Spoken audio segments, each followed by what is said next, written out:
कहते हैं रावण के 10 सिर थे। क्या सचमुच यह सही है?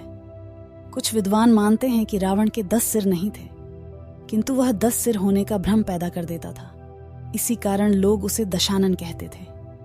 कुछ विद्वानों अनुसार रावण 6 दर्शन और 4 वेद का झांता था, इसीलिए उसे दसकंठी भी कहा जाता था।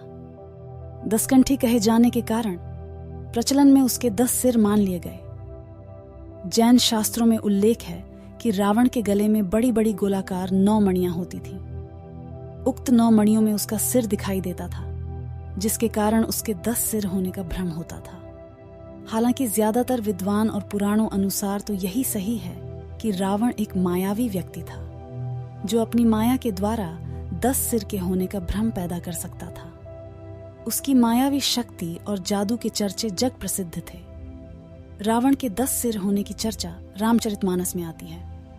वह कृष्ण पक्ष की अमावस्या को युद्ध के लिए चला था तथा एक एक दिन क्रमशः एक एक सिर कटते थे। इस तरह 10वें दिन अर्थात शुक्ल पक्ष की दशमी को रावण का वध हुआ।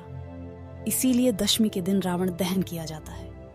रामचरितमानस में वर्णन आता है कि जिस सिर को राम अपने बाण से काट देते थे, पुनः उसके स्थान पर दूसरा सिर उभर आता था। विचार करने की बात है कि क्या एक अंग के कट जाने पर वहां पुनः नया अंग उत्पन्न हो सकता है।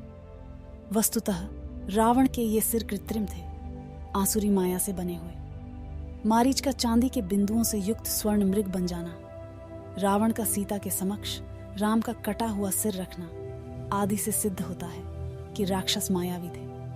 वे अनेक प्रकार के इंद्रजाल जादू जानते थे। तो रावण के 10 सिर और 20 हाथों को भी मायावी या कृत्रिम माना जा सकता है।